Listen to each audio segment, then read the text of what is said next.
Assalamualaikum warahmatullahi wabarakatuh. Perkenalkan, nama saya Edo Silva Susanto dengan nomor induk mahasiswa 242104010025 kelas IAT 3. Nah, kali ini saya akan membuat video tentang mengenai komparasi atau perbandingan penafsiran Quran Surat Al-Fatihah dari ulama klasik dengan ulama kontemporer, yang mana video ini bertujuan diajukan sebagai pemenuh atau penuntas daripada tugas ujian akhir semester mata kuliah Tafsir Nusantara yang diapu oleh Bapak Dr. Uun Yusufa. Nah, sekilas teman-teman, Quran Surat Al-Fatihah sendiri kita ketahuilah diposisikan atau dipredikatkan sebagai umul kitab yang tentunya menjadi fondasi utama bahkan yang paling dasar dalam memahami Al-Quran. Nah, perbedaan latar keilmuan dan konteks sosial mufassir tentunya sangat mempengaruhi cara penafsiran surah ini, yang mana mungkin kan teman-teman kan sudah tahu ya, kalau di pondok itu pernah ada istilah kalau sumpamanya sudah lancar membaca Al-Fatihahnya, nantinya itu lancar untuk membaca surah-surah lainnya. Nah, ini kan secara tidak langsung memang Quran Surah Al-Fatihah ini memiliki posisi yang cukup sentral bahkan dalam kitab Al-Quran itu sendiri, yang mana hal ini terlihat dalam penafsiran ulama klasik dan kontemporer yang representasinya itu cukup berbeda. Dari saya sendiri dalam tugas ini mengambil komparasi dua tokoh, yaitu dari Syekh Nawawi Al-Bantani sebagai representasi daripada tafsir klasik itu sendiri, dan juga Muhammad Abduh sebagai tokoh atau representasi dari tafsir kontemporer itu sendiri. Nah, teman-teman, kalau kita beranjak pada kedua figur ini, kalau dari Syekh Nawawi Al-Bantani mungkin teman-teman sudah tahu, beliau itu sebagai salah satu karyanya yang kita akan bahas di sini kitab tafsir Marah Labid.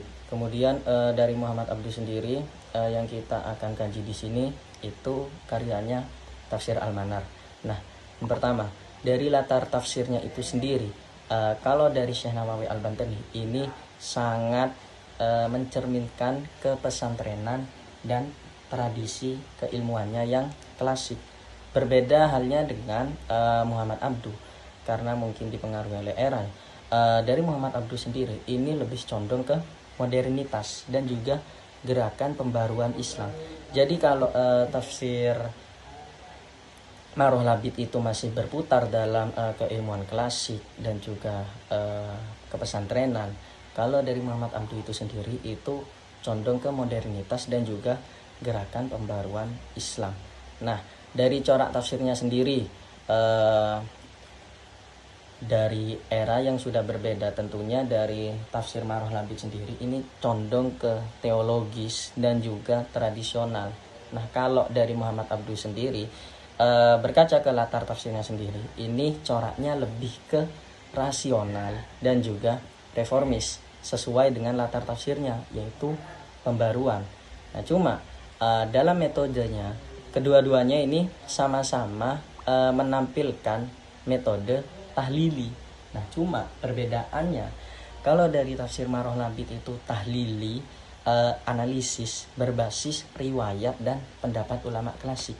Jadi kalau dalam tafsir Marah Labid itu cenderung mengutip ulama-ulama klasik, contohnya seperti entah itu Al-Qurtubi atau Bari dan lain sebagainya.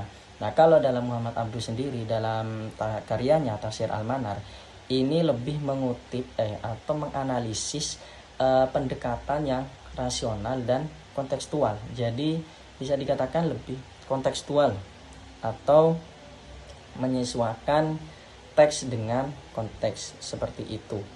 Nah, ada beberapa objek atau beberapa kunci yang menjadi perbedaan daripada kedua tafsir ini, teman-teman. Nah, yang pertama itu contohnya pada ayat pertama sajalah, Alhamdulillahirabbil alamin.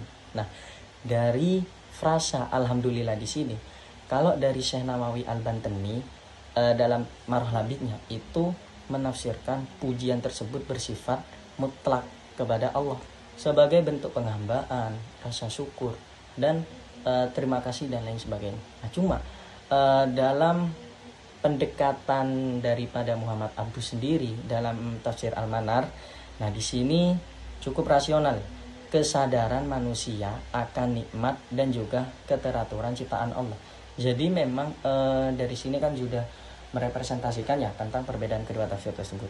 Kemudian yang kedua itu ada di frasa Rabbul Alamin, Alhamdulillahirabbil alamin. Nah, kalau di tafsir Marah Labid sendiri itu menegaskan Allah itu sebagai penguasa dan pemelihara seluruh alam. Nah, cuma sebenarnya sama, cuma perbedaannya itu pada teksnya mungkin atau ibarahnya. Kalau di tafsir Al-Manar itu Allah sebagai pendidik dan juga pengatur sistem kehidupan. Sekilas sama ya teman-teman, cuma kalimatnya mungkin yang agak berbeda seperti itu.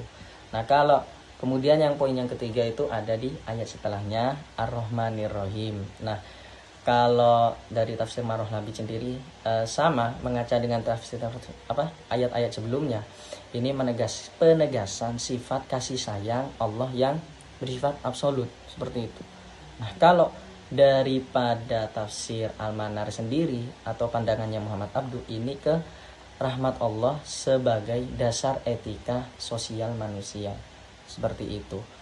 Nah, dari perbandingan ini bisa kita simpulkan teman-teman bahwa tafsir Syekh Nawawi Al-Bantani itu lebih ke penekanan dimensi spiritual dan teologisnya daripada Quran surah Al-Fatihah sebagai umul kitab atau induk kitab.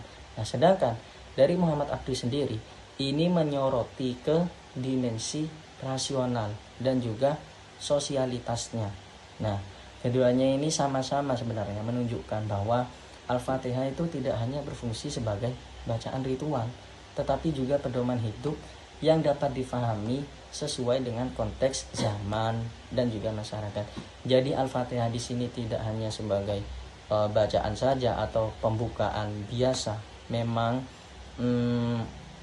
Al-Fatihah di sini kalau kita melihat dari predikatnya sebagai umul kitab, itu sebagai fondasi yang paling dasar, entah itu sebagai pedoman ataupun bacaan-bacaan. Karena mungkin seperti yang kita tahu, kalau Al-Fatihah sendiri itu banyak sekali faedahnya, diantaranya dapat berfungsi sebagai sofia, maksudnya penyembuh dalam pengamalan atau pembacaannya sendiri.